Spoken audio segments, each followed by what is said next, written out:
Hello student, welcome back to the Nishan Classes online digital platform. Now we will discuss today class 12th CBSE biology paper first of test series. First question is the choose the correct option. The 1 marks questions. First question is in a breeding experiment the selected male parent is diploid and the female parent is a tetraploid. Means male parent is a diploid means 2n and female parent is a tetraploid means 4n. 2n, the ploidy was given here 4n. 2n and 4n. What will be the ploidy level of the endosperm that will develop after the double fertilization? He want to ask that what is the ploidy of endosperm. In generally, it is a result of a double fertilization and endosperm is a triploid structure in a general way. After double fertilization, हमें कोई फर्क नहीं पड़ता कि parents कुछ भी हो, क्योंकि हमें पता है गैमेट्स जो होते हैं वो ऑलवेज हैप्लॉइड ही होते हैं, आइदर प्लांट्स हो या animals. Gametes are always haploid. Haploid होंगे तो ऑब्वियसली डबल फर्टिलाइजेशन जो होता है, फर्स्ट फर्टिलाइजेशन में एक सेल जो कि वहाँ पर ओव्यूल के अंदर प्रेजेंट होती है, 7 cell structure, 8 nuclear structure embryo sac के अंदर. इसमें फर्स्ट फर्टिलाइजेशन फर्स्ट गैमेट के साथ, मेल गैमेट के साथ होगा, तो वो स्पर्म सपोज कर लेते हैं हम लोग यहाँ पर, ये फर्स्ट गैमेट हो गया. तो हमें पता है गैमेट ऑलवेज हैप्लॉइड होते हैं, तो फर्स्ट फर्टिलाइजेशन के थ्रू जो स्ट्रक्चर फॉर्म होगी दैट इज जाइगोट, और जाइगोट एक डिप्लॉइड स्ट्रक्चर होती है. सेकंड फर्टिलाइजेशन जो होगा वो एक्चुअली में सेंट्रल न्यूक्लियाई जो कि 2n स्ट्रक्चर होती है, और वही मेल गैमेट सेकंड वन होगा तो ये, और सेकंड फर्टिलाइजेशन से 3n स्ट्रक्चर फॉर्म होती है जिसको हम लोग एंडोस्पर्म बोलते हैं.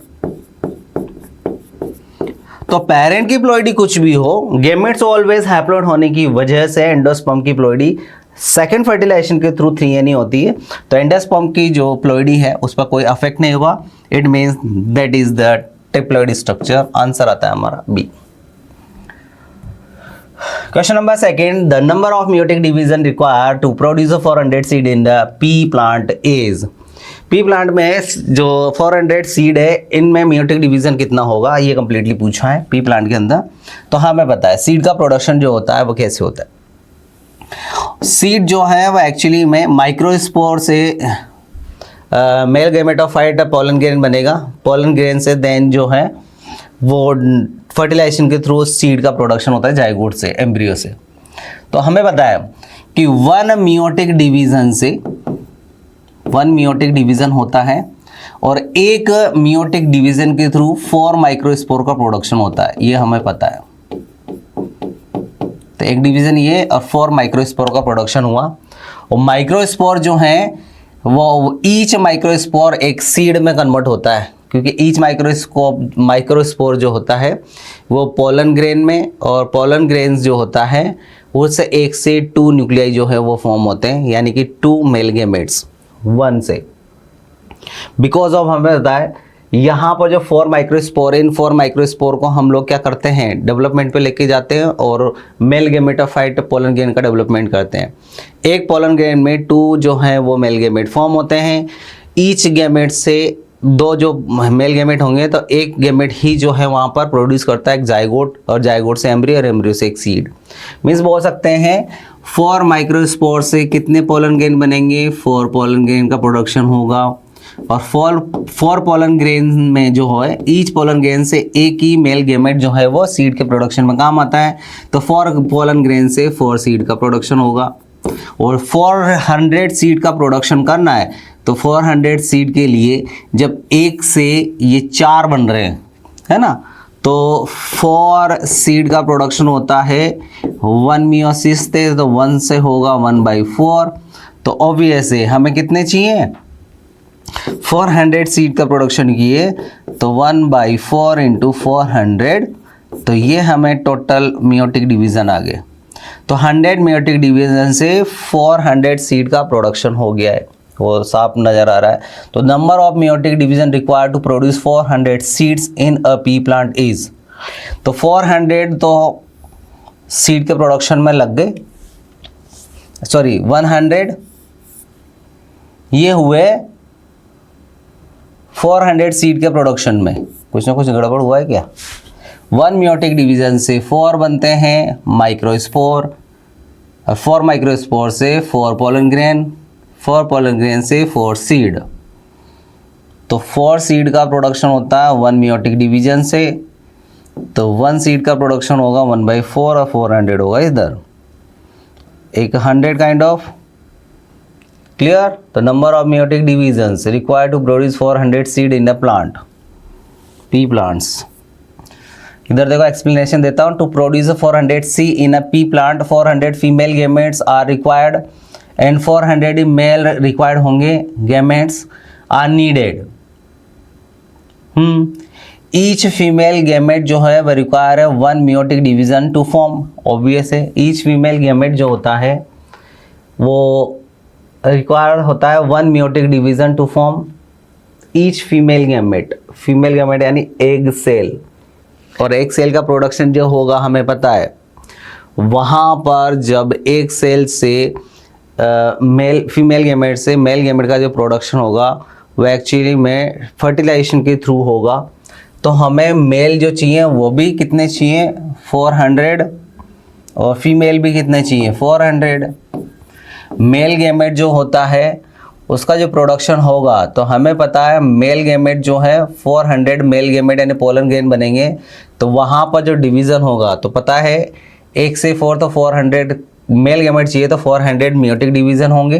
तो to produce 400 seed in a pea plant 400 female gamete और 400 मेल गेमेट की रिक्वायरमेंट होगी, और ईच फीमेल गेमेट के रिक्वायरमेंट में 1 मियोटिक डिवीज़न लगता है। तो for the male gamete 1 meiotic division produce 4 pollen grain. तो याद रखना है कि 1 फीमेल गेमेट के प्रोडक्शन में तो 1 मियोटिक डिवीज़न ही लगेगा, क्योंकि 1 मेल गेमेट ही प्रोड्यूस होता है, 1 मियोटिक डिवीज़न लगेगा। लेकिन हमें पता है फीमेल गेमेट मेल गेमेट के रेफरेंस में 1 मियोटिक डिवीज़न से 4 बनते हैं। तो यहाँ पर क्या होगा 400 लगेंगे, सॉरी 100। तो मेल गेमेट के प्रोडक्शन में 100 मियोटिक डिवीज़न लगेगा, ये अभी हमने निकाला था, ये लिखा हुआ है साहब। For the male gamete 1 meiotic division produce 4 pollen grain, so 400 pollen grain require 400 by तो 1 मियोटिक डिवीज़न और 400 वहाँ, तो 1 फीमेल के लिए तो 400 और मेल के लिए 100 गेमेट वो मियोटिक डिवीज़न लगेंगे। तो यहाँ पर ये टोटल हो जाता है 500। तो यहाँ पर जो प्रोड्यूस होगा वो 500 मियोटिक डिवीज़न। तो आंसर आता है इसका हमारा 500D।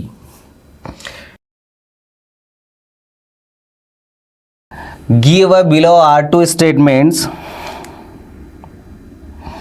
Give below are 2 statement first दिया हुआ है। Given below are 2 statements. First statement आता है the release of sperm into the seminiferous tubule is known as spermiation. यहाँ बोल रहा है कि स्पर्म का सेमिनिफेरस ट्यूब्यूल में जो रिलीज होना है that is known as spermiation. Second statement जो है वो गिवन है spermiogenesis is the process of the formation of sperms from the spermatogonia. ये राइट स्टेटमेंट है कि स्पर्मेटोगोनिया से स्पर्म के फॉर्मेशन को ही हम लोग स्पर्मियोजेनेसिस बोलते हैं। लेकिन स्पर्मिएशन एक्चुअली में सेमिनिफेरस ट्यूब्यूल में स्पर्म के रिलीज को नहीं बोलते हैं, ये रॉन्ग स्टेटमेंट है। एक्सप्लेनेशन में गिवन कर रहा हूँ इसके रेफरेंस में, स्टेटमेंट के रेफरेंस में ये आएगा। एक्सप्लेनेशन देखो ढंग से। The release of sperm into the seminiferous tubule is known as spermiation. This statement is incorrect because of spermiation is the release of spermatid, not a sperm. तो spermatid जो होता है जिसका जो हेड पोर्शन है सर्टोली सेल में होता है, तो ये स्पर्मेटिड जब सर्टोली सेल से रिलीज होकर उसके सेमिनिफेरस ल्यूमियन में चला जाता है उसको बोलते हैं हम लोग स्पर्मिएशन। डायरेक्ट स्पर्म के रिलीज को नहीं बोलते, स्पर्मेटिड के रिलीज को बोलते हैं। ये याद रखना है आपको एक्सप्लेनेशन में। सेकंड स्टेटमेंट राइट स्टेटमेंट था, तो उसका जो आंसर आएगा वो आंसर याद रखिए कि फर्स्ट स्टेटमेंट रॉन्ग है, सेकंड स्टेटमेंट जो है वो इनकरेक्ट है।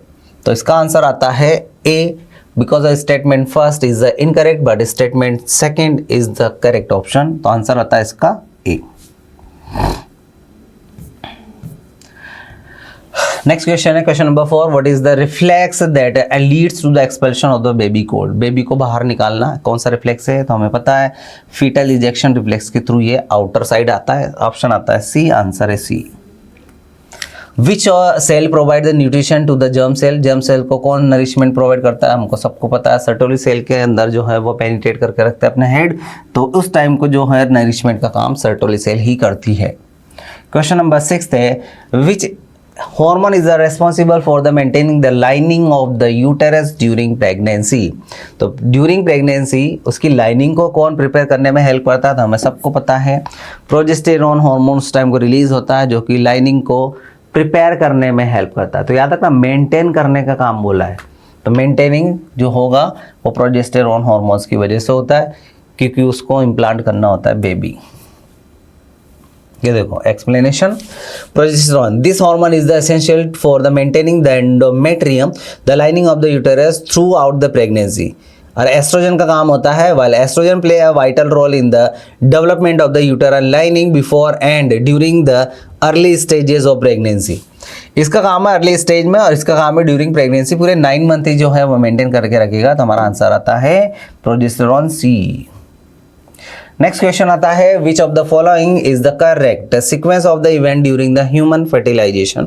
आंसर आएगा हमारा ए, बिकॉज ऑफ स्पर्म सबसे पहले ओवम को पेनिट्रेट करेगा, यानी एग को, जायगोट फॉर्म होता है देन इम्प्लांट होता है। यहाँ पर पहले जायगोट का फॉर्मेशन कर दिया, कैसे होगा भाई साहब, जब पहले प्रिपरेशन होगी, same as it is implant पहले कर दिया, अरे पेनिट्रेट ही नहीं हुआ है और यहाँ स्पर्म पेनिट्रेट हो गया, तो सबसे पहले जायगोट फॉर्म होगा ना कि इम्प्लांटेशन होगा। तो हमारा आंसर आता है ए, राइट आंसर है ए।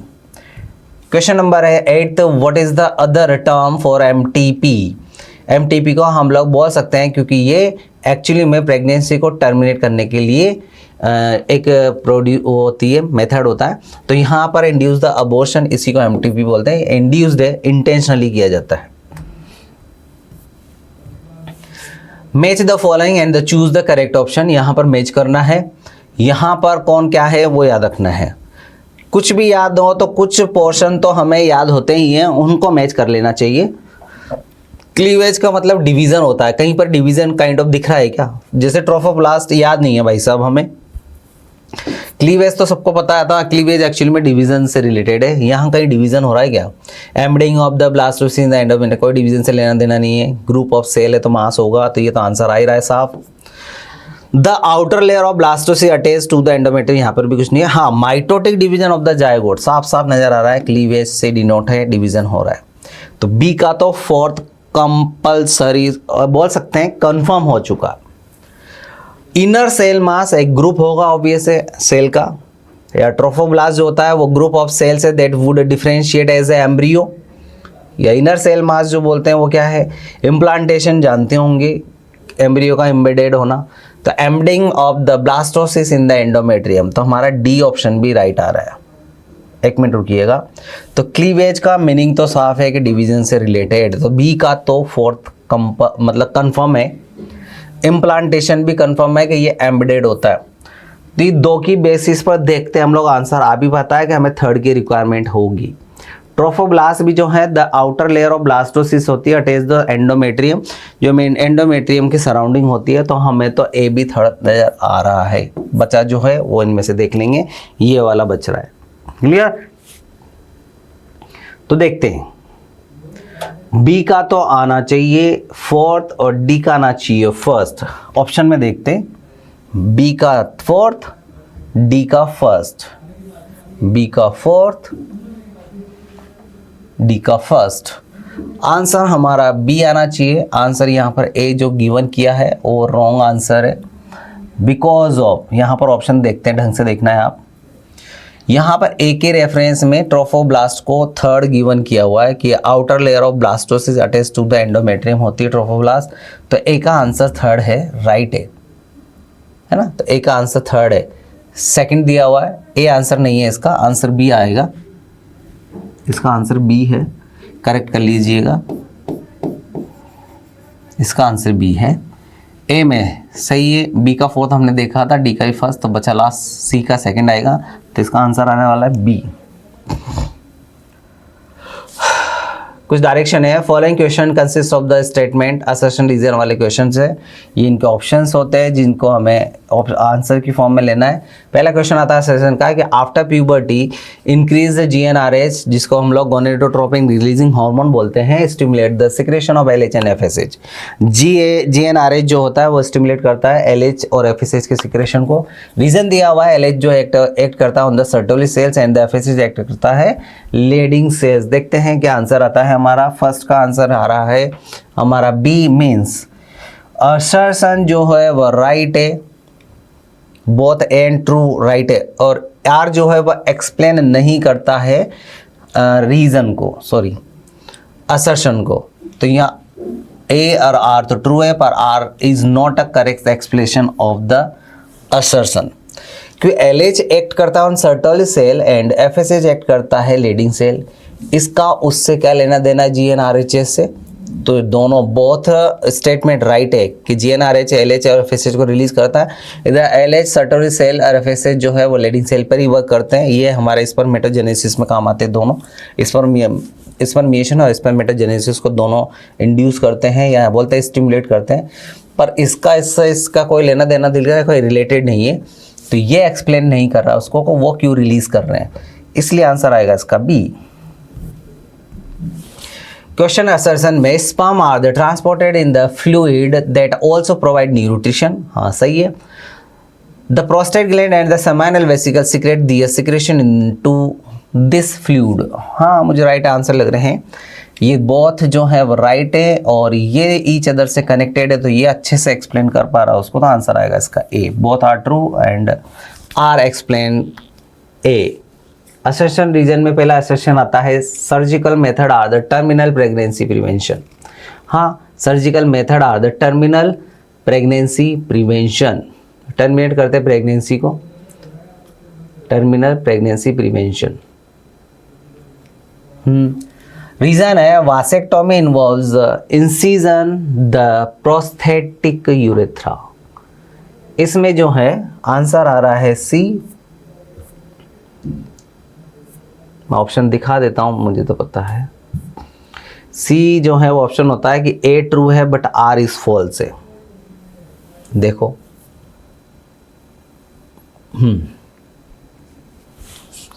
तो prostate gland and seminal vesicle secrete this secretion to this fluid, कौन से फ्लूइड में? Sperm are the transported in the fluid that also provides nutrition, हाँ सीमन में ही तो इंक्लूड करते हैं, सेमिनल प्लाज्मा में। ये तो बहुत स्टेटमेंट वो दोनों राइट हैं, तो आंसर आएगा इसका ए, ठीक है।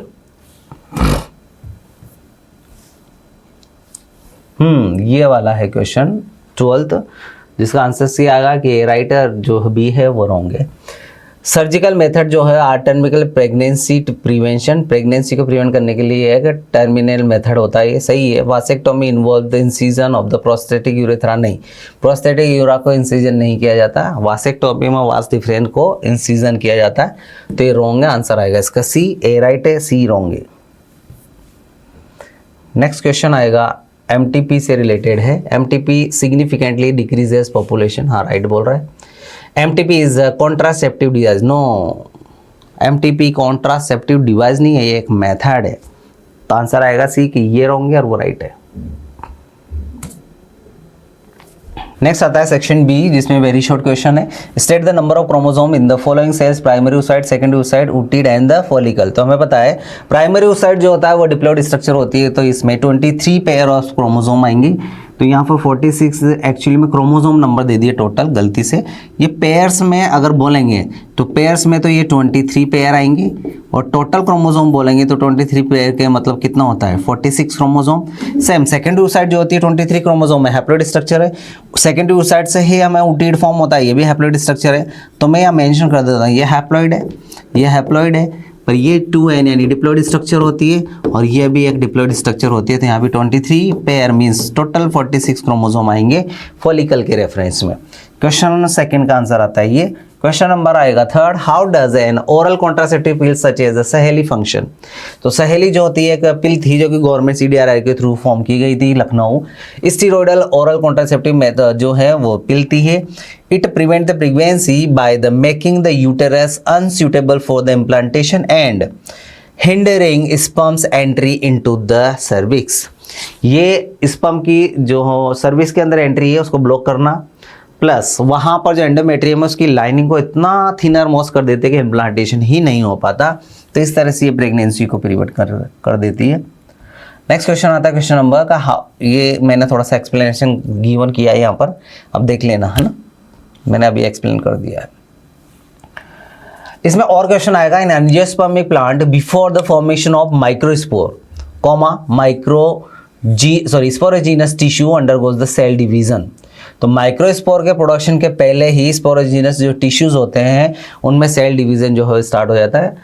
इसके रेफरेंस में आंसर गिवन क्वेश्चन है, name the type of cell division. तो हमें पता है यहाँ पर जब एंजियोस्पर्मिक प्लांट के अंदर माइक्रोस्पोर के प्रोडक्शन के पहले जो स्पोरोजीनस टिश्यू होता है उसमें डिवीजन जो होता है वो मियोटिक होता है, क्योंकि हमें पता है वो डिप्लॉइड सेल से ही हैप्लॉइड जो है वो माइक्रोस्पोर का प्रोडक्शन करना है, तो मियोटिक डिवीजन नहीं होगा।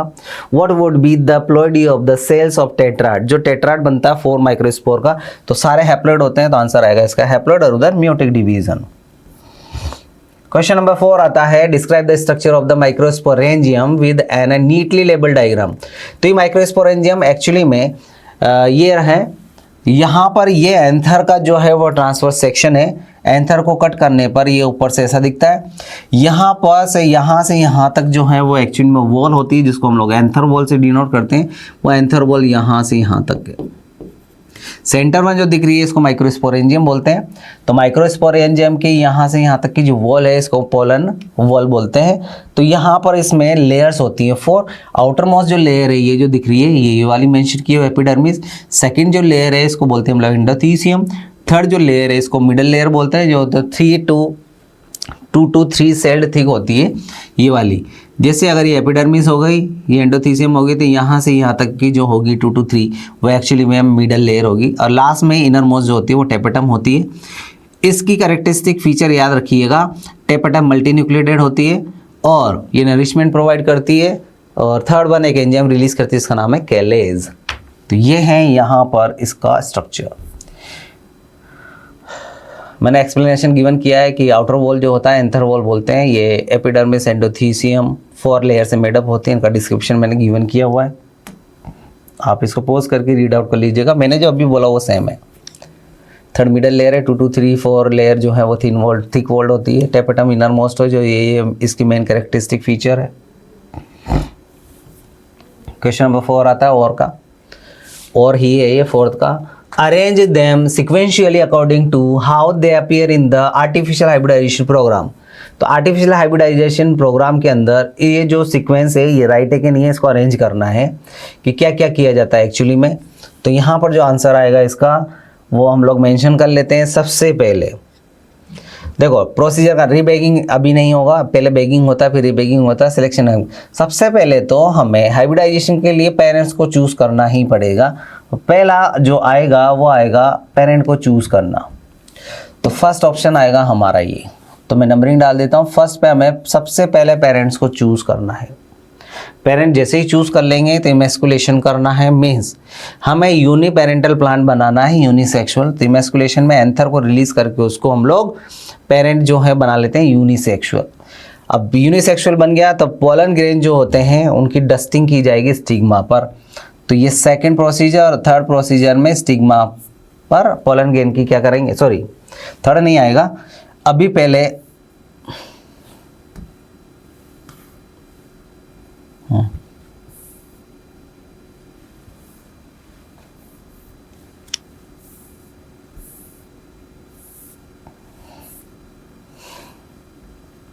एक मिनट रुकिएगा, इरेजर नहीं आ पा रहा है, मैं इरेजर ले आता हूँ।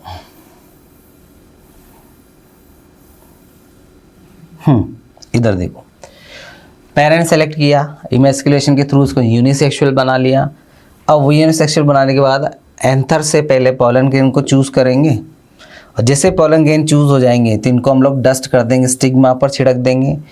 फिर जैसे ही इसको छिड़क देंगे तो अब उसको पैक करना mandatory, because of other pollen grain ना आ जाए तो उसकी बैगिंग कर देंगे हम लोग। ऊपर से एक बोल सकते हैं जो बटर पेपर होता है उससे कवर अप कर देते हैं। तो बैगिंग करेंगे 5th में, और बैगिंग करने के बाद जब हम लोग उसको देखते हैं कि हाँ भाई ये डेवलप हो गया या सब कुछ, तो उसकी वापस चेक कर कुरा के वापस रीबैगिंग करते हैं। तो लास्ट रीबैगिंग होती है। तो इस तरह से नहीं यार, रुको थोड़ा गड़बड़ हुआ है कुछ सीक्वेंस में, दोबारा देखते हैं। सबसे पहले तो पेरेंट को सेलेक्ट करना है 1। सॉरी फॉर दैट, थोड़ा सा गड़बड़ हो गया। पेरेंट को तो सेलेक्ट करना है, मैंडेटरी है, क्लियर। पेरेंट को करने के बाद इसको हम लोग इमेस्कुलेशन करते हैं, एंथर को रिलीज करके उसको हम लोग फीमेल में कन्वर्ट कर लेते हैं। तो प्लांट जो फ्लावर है वो फीमेल फ्लावर बन चुका है, क्लियर। अब फीमेल फ्लावर बन गया तो हमें जिस पोलन ग्रेन को लाना, अब इसको क्या कर देंगे हम फीमेल फ्लावर को, ताकि other kind of pollen grain से नेचुरली ये पॉलिनेट ना हो जाए, तो इसको बैगिंग कर देंगे हम लोग 3rd में। ये कवर अप हो गया। अब जिस भी पोलन ग्रेन से इसको हमें पॉलिनेट करवाना है वो पोलन ग्रेन लाएंगे। पोलन ग्रेन लाने के बाद इसको हम लोग इस स्टिग्मा पर इसको रिमूव करेंगे बैग को, और उस स्टिग्मा पर हम लोग क्या कर देंगे, उसकी डस्टिंग कर देंगे। डस्टिंग करने के बाद अब उसको वापस रीबैगिंग कर दिया जाएगा, ताकि अदर पोलन ग्रेन आकर उसको डिस्टर्ब ना करे। तो ये सीक्वेंशियल होगा हमारा एक पर्टिकुलर। सबसे पहले पेरेंट चूज करना है, फिर पेरेंट चूज करने के बाद एक यूनिसेक्सुअल फ्लावर ड्रॉ करना है, यानी एंथर को हटा देना है, स्टिग्मा मिल गई। पोलन ग्रेन को कलेक्ट करके लाएंगे, सॉरी बैगिंग कर देंगे, फिर पोलन ग्रेन को लाएंगे, पोलन ग्रेन को लाकर उसको ऊपर डस्टिंग कर देंगे, वापस इसको रीबैगिंग कर देंगे। इस तरह से ये ऑप्शन आएगा हमारा आंसर। तो हमारा जो है वो ऑप्शन है 613 524, ये सीक्वेंस रहेगा 613 524, 613 524। ये थोड़ा सा सीक्वेंस गलत हो गया है, ये 613 524 आएगा, क्लियर। सबसे पहले, अरे गड़बड़ तो नहीं किया, जो वो सीक्वेंस था ना उसको डिस्टर्ब। सबसे पहले पेरेंट को चूज़ करना है, ये तो हमें पता है। तो सबसे पहले पेरेंट चूज़ करना है, फिर वो करेंगे, फिर कलेक्ट करेंगे, सबसे पहले बैगिंग कर देना है। तो जो मैंने ऑप्शन बताया था अभी वो आंसर आएगा इसका एक्चुअली में। मैंने सीक्वेंस को वहाँ पर अच्छे से मेंशन कर दिया है, वो सीक्वेंस जो अभी मैंने बताया था वो आंसर आएगा इसका। सबसे पहले पेरेंट को चूज़ करना होता है, मैं यहाँ पर सही कर देता हूँ इसको। पेरेंट की सेलेक्टिंग होगी पहले, पेरेंट को जैसे ही सेलेक्ट कर लेंगे हम लोग, इसकी काउंटिंग में दोबारा कर देता हूँ। फर्स्ट पे आएगा पेरेंट चूज़ करना है, जैसे ही पेरेंट चूज़ हो जाएगा, पेरेंट चूज़ करने के बाद हमें उसका इमेस्कुलेशन करना होता है, ये सेकंड प्रोसीजर आएगा। जैसे ही इमेस्कुलेशन होगा अब इसको बैगिंग कर देंगे हम लोग, तो 3rd पर ये आएगा। बैगिंग करने के बाद हम लोग पोलन ग्रेन को कलेक्ट करके लाएंगे, ये 4th हो जाएगा। और जैसे इसको कलेक्ट करके लाएंगे हम लोग, अब इसको डस्टिंग करेंगे, और डस्टिंग करके बाद इसकी वापस रीबैगिंग कर देंगे, क्लियर। तो इस तरह से ये सीक्वेंस रहेगा, एक बार आप चेक कर लीजिएगा। नेक्स्ट क्वेश्चन आता है, क्वेश्चन नंबर 5th का ए है, mention any 4 strategy adopted by the flowering plants to prevent the self pollination. कि कुछ भी ऐसी 4 स्ट्रेटेजी बताइए जहां पर सेल्फ पॉलिनेशन को प्रिवेंट किया जा सके। पहला आता है डाइकोगेमी। इसका मीनिंग होता है कि the anther and stigma in a single flower mature at different time. दोनों अगर अलग अलग टाइम पे मैच्योर होंगे तो ऑब्वियस है, अगर पोलन ग्रेन नहीं बने तो स्टिग्मा काई से पॉलिनेट होगी, स्टिग्मा का मैच्योर होना। और अगर स्टिग्मा मैच्योर नहीं हुआ और पोलन ग्रेन हो गए तो ऑब्वियस है पोलन ग्रेन कहाँ पर। तो इस तरह से सेल्फ पॉलिनेशन को हम लोग, तो इसमें क्या होता है 2 कंडीशन आती है। प्रोटेंडरी, इसमें क्या एंथर जो है पहले मैच्योर हो जाता है, रिलीज हो जाता है, स्टिग्मा अभी मैच्योर ही नहीं होता, ऑब्वियस है स्टिग्मा कैसे रिसीव करेगी। तो प्रोटेंडरी पहला कंडीशन आ गया डाइकोगेमी में, मैच्योरिटी में, कि पहले कौन हो गया एंथर। दूसरे वाले में क्या हो जाएगा प्रोटोजीनी में, इसमें स्टिग्मा मिकम जो है वो रिसेप्टिव बन जाएगी, एंथर अभी रिलीज ही नहीं हुआ है। तो इस तरह से दोनों में मैच्योरिटी का डिफरेंस आने की वजह से टाइमिंग का ये सेल्फ पॉलिनेशन नहीं हो पाएगा। दूसरा है हर्कोगेमी, इसमें जो है फिजिकल बैरियर जो है हम लोग प्रिवेंट करते हैं। A physical barrier prevents the pollen from reaching the stigma of the same flower such as the difference in their position। जैसे सपोज करो यहाँ पर इनकी सिचुएशन ही अलग अलग है तो वो पहुंच ही नहीं पाएगा। कैसे? सपोज करो ये एक फ्लावर है और फ्लावर के अंदर जो है वो स्टिग्मा काफ़ी हायर लेवल पर है फ्लावर के अंदर, और जो एंथर है वो यहीं पर ही रह गया भाई साहब। तो यहाँ से पोलन कैसे जाएगा सेल पोलिनेशन के लिए? तो इनका इस तरह से स्ट्रक्चर में डिफरेंस आना लेंथ वगैरह में, तो उसकी वजह से क्या होता है, फ्लावर पोलिनेट ही नहीं हो पाएगा, सेल पोलिनेट तो नहीं हो पाएगा। अर्कोगेमी बोलते हैं इसको।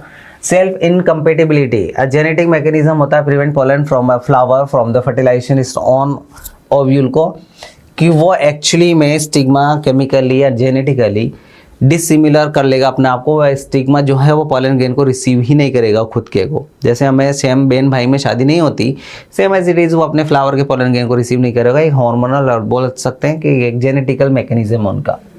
यूनिसेक्सुअल फ्लावर जिसको हम लोग डिक्लाइनी बोलते हैं, flowers only have either male और द फीमेल, उसको हम यूनिसेक्सुअल बना दो। एक ही गैमेट होने की वजह से, सेक्सुअल रिप्रोडक्टिव पार्ट होने की वजह से वो सेल पोलिनेट ही नहीं हो पाएगा। या तो उसको मेल बना दो, फीमेल को रिमूव कर दो, या फिर फीमेल बना दो, मेल को रिमूव कर दो एंथर को, तो इस तरह से वो सेल पोलिनेशन नहीं हो पाएगा। Heterostyly the length of the stamen and the style are different which physically prevent the self pollination. जो स्टेमन और जो स्टिग्मा है इसकी स्टाइल जो है उन दोनों के लेंथ में डिफरेंस कर देंगे तो ऑब्वियस है वो रीच आउट ही नहीं कर पाएगा, तो कहाँ से क्या होगा। तो सेल पोलिनेशन के प्रिवेंशन के ये कुछ 5 मेथड्स हैं नेचुरली। क्वेश्चन नंबर 6 आता है, इसका फर्स्ट ऑप्शन ए है, 2 क्वेश्चन है इसके अंदर। Explain the characteristic feature of a wind pollinated flower, how are insect pollinated flower different from it. तो इंसेक्ट पॉलिनेटेड विंड पॉलिनेटेड में डिफरेंस बताना है। तो इनके फीचर्स हैं ये विंड का है, वो इंसेक्ट का है। फीचर में पहला आता है पोलन। तो विंड पॉलिनेटर स्मॉल होंगे, लाइटर होंगे, स्मूथ होंगे, इजीली कैरी कर सकते हैं। विंड ये लाइटर इन वेट होंगे तभी तो कैरी कर पाएगा। इंसेक्ट में थोड़े से लार्ज तो होते हैं पर स्टिक होने चाहिए तभी तो उनके लेग्स वगैरह के ऊपर चिपकेंगे, काफ़ी स्पाइनी होना चाहिए, और ये क्लाइंग कर सकते हैं स्टाइन को। ये पोलन ग्रेन के रेफरेंस में पहला। सेकंड जो है वो फ्लावर की अपीयरेंस कैसी होना चाहिए, विंड के रेफरेंस में काफ़ी स्मॉल होना चाहिए। इनकॉन्स्पीसियस और डल कलर का होना चाहिए क्योंकि ये विंड पॉलिनेटेड फ्लावर है, इसको कलरफुल होने की कोई रिक्वायरमेंट नहीं। हाँ इंसेक्ट में ही होता है, लार्ज भी होगा, कलरफुल भी होगा ताकि ये पॉलिनेटर अट्रैक्ट हो। सेंट होगा इसके अंदर। विंड पॉलिनेटेड में काय काम, इंसेक्ट को हमें क्या करना, अट्रैक्ट करना ही नहीं है, तो कोई सेंट वेंट नहीं होगा, कोई नीड नहीं है इसको, इंसेक्ट वगैरह का थोड़ी ना करना है, इसको विंड के थ्रू हो रहा है। वहाँ चाहिए प्लीजेंट और स्ट्रॉन्ग फ्रेग्रेंस चाहिए ताकि दूर से इंसेक्ट उसको स्मेल करके आ जाए। नेक्टर, इसमें कोई नेक्टर की रिक्वायरमेंट है, वहाँ तो रिक्वायरमेंट है क्योंकि नेक्टर के लालच में तो वो आएगा ताकि हनी बनाने के लिए उसको चूसेगा। स्टिग्मा लार्ज होना चाहिए, फेदरी होना चाहिए, क्योंकि विंड पॉलिनेटेड में स्टिग्मा अगर फेदरी नहीं हुई तो पोलन ग्रेन उड़कर यहाँ से आगे भाग जाएंगे, फेदरी होगा तो स्टक हो जाएंगे। वहाँ देखो स्टिकी होना चाहिए, located deep inside the flower, receive the pollen grain and visiting insect. जब इंसेक्ट आएगा तो उसके अंदर होना चाहिए, जब वो बैठेगा तो वो पोलन ग्रेन को मतलब स्टिग्मा के ऊपर डस्ट होना चाहिए, तो वो अंदर की साइड होना चाहिए थोड़ा। स्टेटमेंट देखो, सॉरी स्टेमन के रेफरेंस में देखो, स्टेमन जो होना चाहिए वो लॉन्गर होना चाहिए क्योंकि विंड के रेफरेंस में अगर बाहर निकला रहेगा और वो फेदरी होगा तो वो स्टक हो जाएंगे। वहाँ देखो स्टेमन टिपिकली स्मॉल होता है, मे बी हिडन भी हो सकता है क्योंकि पेटल्स के अंदर। उसका रीज़न है क्योंकि वो इंसेक्ट के कांटेक्ट में कब आएगा, जब वो थोड़ा अंदर होगा, ताकि वो बैठेगा तो पैर थोड़े से अंदर तक रखेगा, तो ऑब्वियसली स्टिग्मा का अंदर होना मैंडेटरी है। पोलन की क्वालिटी का ना कैसे वेरी लार्ज क्वांटिटी होना चाहिए क्योंकि हमें पता है विंड के साथ वो उड़कर आगे भी निकल सकते हैं, ज़्यादा से ज़्यादा होंगे तो 1-2 का वहाँ पर प्लेस होने का चांसेस है। वहाँ लिमिटेड क्वांटिटी में कोई दिक्कत ना है क्योंकि पैर में चिपक के आएंगे और वो काफ़ी एफिशिएंसी होती है उनके ट्रांसफ़र होने की। इंसेक्ट बैठेगा तो उसके पैर से कुछ पोलन ग्रेन तो गिर ही जाएंगे फ्लावर पर। क्वेश्चन सेकंड है 6 का, explain the mutually rewarding relationship between the yucca plant and species of moth. Yucca और मोथ के बिटवीन जो है एक बोल सकते हैं सिम्बायोटिक रिलेशनशिप है। ये मोथ अपने एग्स को वहीं ले करता है और यूका जो है वो पॉलिनेट होता है इसी मोथ के थ्रू, तो आपस में एक इंटर रिलेशनशिप है, इसलिए ये एक पर्टिकुलर म्यूचुअल अंडरस्टैंडिंग में ही रहते हैं। रिलेशनशिप ये मैंने थोड़ा सा एक्सप्लेनेशन किया हुआ है, म्यूचुअलिज्म भी बोलते हैं इसको, सिम्बायोटिक रिलेशनशिप भी बोल सकते हो आप। अब देख लीजिए। नेक्स्ट क्वेश्चन है, draw the label diagram of the sectional view of the human ovary. Ovary का जो है सेक्शनल व्यू करना है, जिसके अंदर हमें सारी स्टेजेस शो होना चाहिए। एक्चुअली में ये ह्यूमन ओवरी का डायग्राम है फीमेल में, जहाँ पर हमें यहाँ पर फॉलिकल्स का शो किया हुआ है, किस तरह से ये फॉर्म होती है। लास्ट में ग्राफिन फॉलिकल है और ये सेकेंडरी oocyte फॉर्म होती है। ये ग्राफिन फॉलिकल से ओवुलेशन के थ्रू सेकेंडरी oocyte रिलीज होते हैं, जो बाद में आउटर कवरिंग बचती है उसको कॉर्पस ल्यूटियम बोलते हैं। अगर प्रेगनेंसी हो जाए तो 9 मंथ इसको मेंटेन रखते हैं, और नहीं होती है तो ये वापस फॉलिकल के फॉर्मेशन में टेक प्लेस कर लेता है अपना रोल। इसके रेफरेंस में मैंने यहाँ पर दिया हुआ है, ये प्राइमरी फॉलिकल है, फिर सेकेंडरी बनती है, फिर टर्शरी बनती है, और लास्ट में जो बनती है ग्राफिन फॉलिकल जो मैच्योर होती है।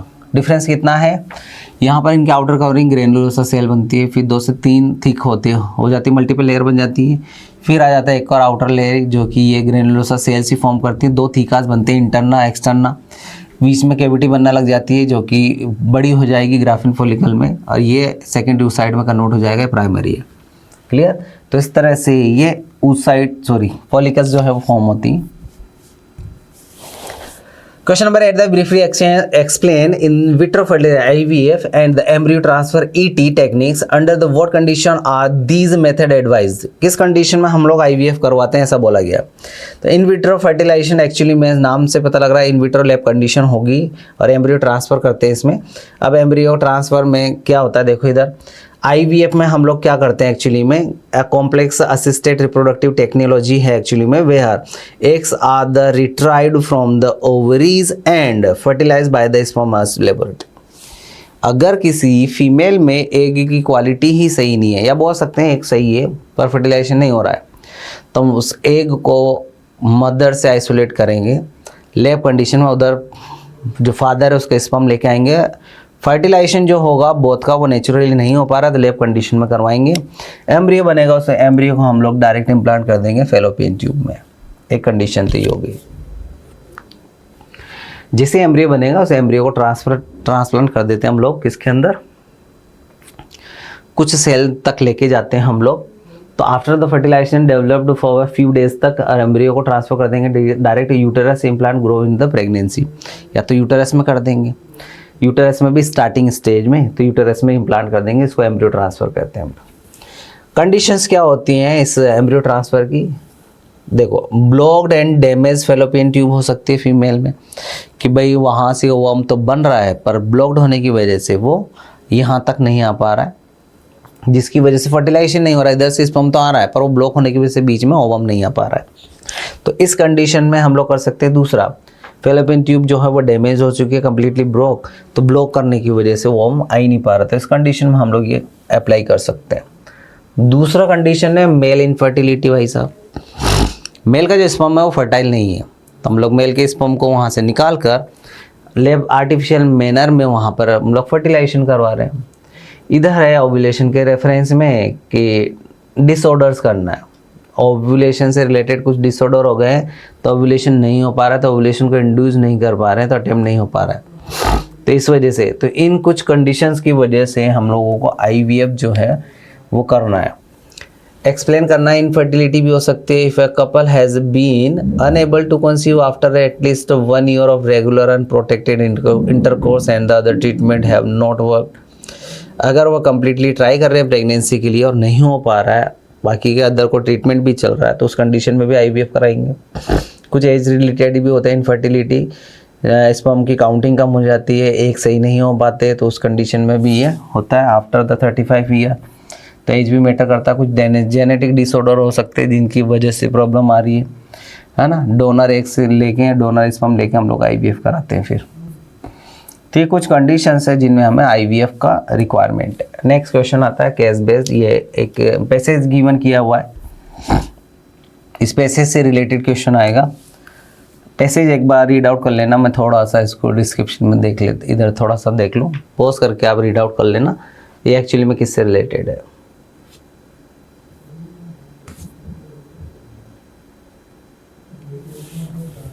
ठीक है, क्वेश्चन रीड आउट करते हैं।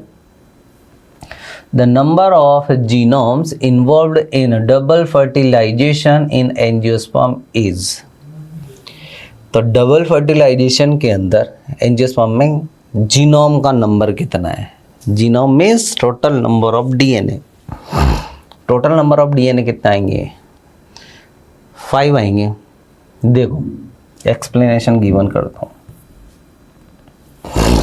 द नंबर ऑफ जीनोम और haploid nuclei involve in the double fertilization in angiosperm is 5।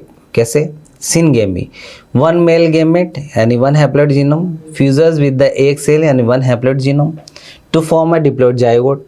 तो एक तो यहाँ आ गया 1 मेल और 1 फीमेल गैमेट के रेफरेंस में, सिनगेमी में। क्लियर? तो हमें बताएं डबल फर्टिलाइजेशन जो है वो होता है, उसने किसके रेफरेंस में पूछा है? डबल फर्टिलाइजेशन में टोटल जीनोम यानी डीएनए कितने लगेंगे वो पूछा है।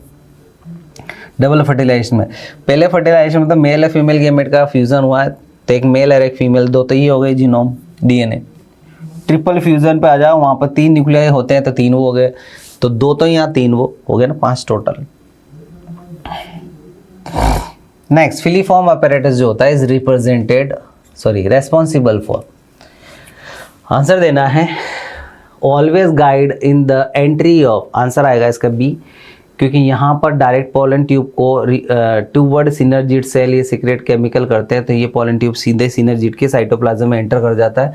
तो एक्चुअली में फिलीफॉर्म अपैरेटस गाइड करते हैं पोलन ट्यूब को सीधा सिनर्जिड में पेनिट्रेट करने के लिए, तो आंसर आएगा इसका B. Which of the following is seen only in the angiosperm? Syngamy, double fertilization, highly reduced female gametophyte, diploid haploid life cycle, इनमें से कौन? तो आंसर आता है हमारा सी, ओनली सेकेंड। क्यों? Double fertilization only and only, generally ये तो सिंगेमी वगैरह तो हो जाता है, लेकिन double fertilization only and only हमें एंजियोस्पर्म के रेफरेंस में ही देखने को मिलता है। असर्शन रीजन क्वेश्चन आ गए थे, इसी के अंदर है ये पैसेज वाले में एक असर्शन रीजन गिवन कर दिया है इसे समझाने के हिसाब से कि double fertilization is the characteristic feature of the spermatophyte. तो स्पर्मेटोफाइट का कैरेक्टरिस्टिक फीचर होता है क्या? Double fertilization. रीजन दिया हुआ है the occurrence of 2 fertilization within the same embryo sac is known as the double fertilization. हाँ, right think. तो इसका जो आंसर गिवन है वो सी है कि ए तो राइट है पर आर जो है वो फॉल्स है। The occurrence of 2 fertilization within the same embryo sac is called the double fertilization. हाँ, सेम एम्ब्रियो सेक में ही तो होता है। The occurrence of the 2 fertilization within the same embryo sac is known as double fertilization. Right answer है ये, तो assertion बोलता है double fertilization is the characteristic feature of the spermatophyte. ये भी सही है। तो आंसर क्या आ रहा है इसका? आंसर इसने सी दिया हुआ है कि ए तो ट्रू है पर आर इज फॉल्स है। कैसे हो सकता है भाई? दोनों ट्रू है पर आर एक्सप्लेनेशन गिवन नहीं कर रहा है। मेरे हिसाब से double fertilization is the characteristic feature of the spermatophyte, ठीक है। और डबल फर्टिलाइजेशन जो होता है वो सेम एम्ब्रियो सेक में ही होता है, इसी को डबल फर्टिलाइजेशन बोलते हैं हम लोग। हाँ, सेम एम्ब्रियो सेक में ही तो होता है, कोई अलग अलग एम्ब्रियो सेक में थोड़ी ना। मेरे हिसाब से आंसर ए आएगा, बोथ राइट है और ये एक्सप्लेन भी करता है डबल फर्टिलाइजेशन को। चलो इसका आंसर सी नहीं, ए आएगा इसका आंसर। दोनों राइट है और एक्सप्लेन भी तो करा डबल फर्टिलाइजेशन को। हाँ, इसका आंसर है आना चाहिए। देखते हैं हम लोग क्या होता है, बाद में एक्सप्लेन कर दूंगा अगर कुछ गड़बड़ होगा तो। ए आंसर आना चाहिए इसका। नेक्स्ट क्वेश्चन, ये केस बेस्ड क्वेश्चन था, लास्ट क्वेश्चन था हमारा। इसका देखते हैं एक्सप्लेनेशन। ए आंसर लगा लेना इसका, ठीक है। तो ये था हमारा आज का सॉल्यूशन। मिलते हैं नेक्स्ट पेपर में, जब तक के लिए खुश रहिए, मस्त रहिए और निशान के साथ पढ़ते रहिए।